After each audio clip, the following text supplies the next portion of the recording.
ነብዩና መሐመድ አለይሂ ሰላቱ ወሰለም አንድን ልቤን የሚነካ ሐዲስ ይናገራል። ከሳቸው መላክ በፊት የነበረ ክስተት ነው። صحيح ሙስሊም ላይ የተዘገበ አቡ ሁረይራ ያስተላለፉት ሐዲስ ነው።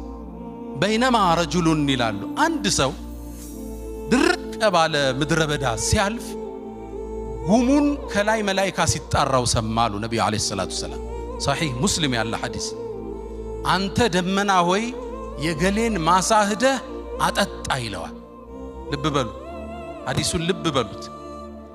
የገሌን ማሳ ሄደህ አጠጣ ተብሎ ለደመና ትእዛዝ ይሰጣል። ከዛም እንዴት ደመና ይታዘዝለታል ማን ነው ብዬ ደመናውን ተከተልኩት ይላል። ይሮጣል እሮጣለሁ፣ ይወርዳል እወርዳለሁ።